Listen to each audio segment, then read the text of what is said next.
بسم اللہ الرحمن الرحیم۔ سوال آپ کا یہ ہے کہ زکوٰۃ عشر یعنی 10واں حصہ پھلوں میں، زراعت کی چیزوں میں اور حبوب اور دانوں میں کس طرح سے نکالنا چاہیے، تو اس سلسلے میں جواب یہ ہے کہ پہلی بات یہ کہ زکوٰۃ مختلف ہوتی ہے پھلوں میں اور زراعت کی جو بھی چیزیں پیداوار ہوتی ہے اس میں اگر آسمان سے جو پانی آتا ہے اس سے اگر ہم پیداوار کرتے ہیں یا نہر کا پانی ہے، فری کا پانی ہے، بلا کسی تکلیف کے، بلا کسی پیسے خرچ کیے کہ، تو پانی چاہے وہ بارش کا ہو چاہے وہ نہر کا پانی ہو تو اس میں 10واں حصہ دینا ہے۔ اگر پانی خرید کر یا ٹیوب ویل کے ذریعے یا محنت سے خرچ آتا ہے اس میں، تو اس ایسی صورت میں نصف العشر یعنی 5واں حصہ دیا جائے گا۔ تو معلوم یہ ہوا کہ جو پانی بغیر محنت کے دے کر ہم اناج اگاتے ہیں اس میں 10واں حصہ، اور محنت سے پیسے خرچ کر کے جو پانی دیا جاتا ہے اس میں 5واں حصہ۔ جی، دوسری بات یہ کہ زکوٰۃ جو پھل ہیں اور اسی طرح سے اس میں جو بھی اناج ہوتا ہے جب وہ نصاب کو پہنچے تو اس میں زکوٰۃ ہے، اگر نصاب کو نہ پہنچے تو اس میں زکوٰۃ نہیں ہے۔ نصاب کیا ہے؟ 5 اوسق ہیں۔ 5 اوسق کہتے ہیں، ایک وسق جو ہے وہ 60 صاع کا ہوتا ہے، اور ایک صاع 4 پسوں بڑے بڑے، جو نبی کریم صلی اللہ علیہ وسلم کے جو صاع ہوتا ہے وہ ایک انسان کے 4 پسوں کے برابر ایک صاع مانا جاتا ہے، جیسا کہ صحیح مسلم کی حدیث ہے۔ حضرت ابو سعید خدری رضی اللہ تعالیٰ عنہ فرماتے ہیں، نبی کریم صلی اللہ علیہ وسلم نے فرمایا،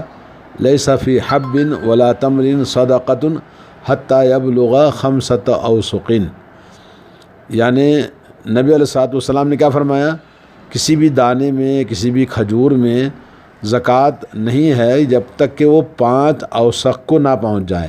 یعنی 5 وسق جب ہوگا تو اس کے اندر زکوٰۃ ہوگی۔ 5 وسق کب ہوتے ہیں؟ جبکہ ایک وسق 60 صاع کا ہوتا ہے، اور 60 کو جب آپ 5 سے ضرب دیں گے تو 60 کو 5 سے ضرب دیں گے تو کتنا ہوگا؟ تو آپ ضرب دے کے دیکھ لیجئے، 60 اوساق اور اس کو 60 صاع ہیں، اور اس کو ضرب دیجئے 5 سے، تو آپ کے بنیں گے جی 60 × 5 300 صاع۔ 300 صاع تقریباً، یعنی اگر اس کو ہم 2.5 کلو صاع کے حساب سے کریں گے تو یہ ہوگا آپ کا 750 750 کلو 750 کلو اناج اگر آپ کا پیدا ہوتا ہے تو اس میں زکوٰۃ ہے۔ اور تیسری بات یہ ہے کہ زمین سے جو اناج نکلتا ہے وہ چاہے وہ زراعت کے ذریعے ہو یا پھلوں کے ذریعے ہو، تو جو صاحب کھیت ہے اس کو زکوٰۃ دینا ہے۔ اپنے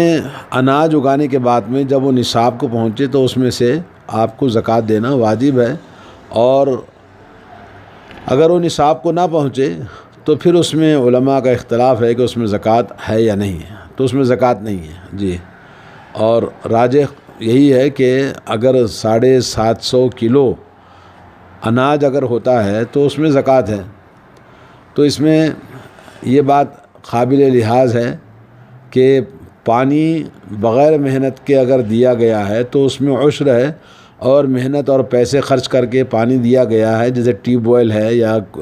بورنگ کا ہے تو اس میں نصف العشر ہے، تو اس میں زکوٰۃ اس انداز سے نکالنی ضروری ہے۔ اناج کی پیداوار ہونے کے بعد میں اسی حساب سے زکوٰۃ نکالی جائے گی۔ اگر پانی کا بغیر محنت کے دیا ہوا ہے تو اس میں عشر 10واں حصہ ہے، اور اگر بغیر محنت کے ساتھ اگر پانی دے کر، پانی سینچ کر کنویں کا یا بورنگ کا یا کہ ٹیوب ویل سے پانی دیا ہے تو اس کو 5واں حصہ نکالیں گے۔ اور یہ اناج پیدا ہونے کے بعد جب آپ کا محصول آتا ہے تو اس وقت میں نکالنا چاہیے، بیچنے کے بعد نہیں۔ بیچنے کے بعد پیسے نہیں نکالنا ہے، بلکہ اس سلسلے میں علماء کا یہی کہنا ہے، اصحاب امام مالک، امام احمد اور داؤد اور مختلف علماء نے یہ کہا کہ وہ اناج میں سے نکالنا ہے۔ اور امام ابو حنیفہ رحمۃ اللہ علیہ کے نزدیک ہے کہ آپ اناج بیچ کر اس میں سے قیمت بھی نکال سکتے ہیں، لیکن یہ کہ بہتر ہے کہ آپ جو حبوب ہیں یعنی دانے والے اناج، جیسے نبی علیہ الصلوۃ والسلام نے فرمایا کہ زکوٰۃ دینی ہے کس میں؟ کھجور ہے، زبیب ہے، انجیر ہے، اور اسی طرح سے وہ جو سوکھے ہوئے اناج میں جس کو ذخیرہ کر سکتے ہیں۔ باقی جو آپ کا سوال ہے کہ جس میں پھل ہیں، جس میں فریش جو چیزیں آتی ہیں، ترکاری ہے، تو ترکاری آتی ہے ختم ہو جاتی ہے، اس میں زکوٰۃ نہیں ہے جی۔ اور ایسے ٹماٹر ہیں، جیسے ککڑی ہے، اور یا بھاجی پتے ہیں، تو اس میں زکوٰۃ نہیں ہے۔ باقی یہ کہ جو اناج ہوتا ہے جس کو دانے کی شکل میں ہے، جیسے مونگ ہے، دال ہے، کوئی بھی چاول ہے جی، کھجور ہے، جس کو ذخیرہ کرتے ہیں اس میں زکوٰۃ واجب ہے جی۔ امام ابو حنیفہ رحمۃ اللہ علیہ کا کہنا ہے کہ پیداوار جتنی بھی ہو، چاہے نصاب کو پہنچے یا نہ پہنچے، زکوٰۃ دینی چاہیے، کیونکہ اللہ رب العالمین کا قول ہے کہ زکوٰۃ دینے کا اللہ تعالیٰ نے حکم دیا ہے۔ جیسے هو الذي انشأ جنات معروشات وغیر معروشات والنخل والزرع مختلفا اکل والزیتون والرمان متشابها وغیر متشابه كلوا من ثمره اذا اثمر وآتوا حقه يوم حصاده۔ جب آپ فصل کاٹیں تو اس کا حق ادا کرو، یعنی زکوٰۃ دینے کا حکم اللہ تعالیٰ نے یہاں فرمایا ہے، جس میں مختلف قسم کے اناج ہیں، زیتون ہیں جی، رمان ہیں جی، اسی طرح سے نخل ہے یعنی کھجور ہیں، مختلف جو بھی پیداوار ہوتی ہے۔ لیکن اکثر علماء کرام نے کہا کہ نصاب، اللہ کے نبی صلی اللہ علیہ وسلم کی جو حدیث ہے صحیح بخاری صحیح مسلم میں، کہ وہ 5 وسق کہتے ہیں، جیسا کہ ایک وسق جو ہے وہ 60 صاع کا ہوتا ہے، اس حساب سے تقریباً 750 کلو اناج اگر ہوتا ہے۔ اور یہی اکثر اہل علم کا، حضرت عبداللہ بن عمر، حضرت جابر، ابو امامہ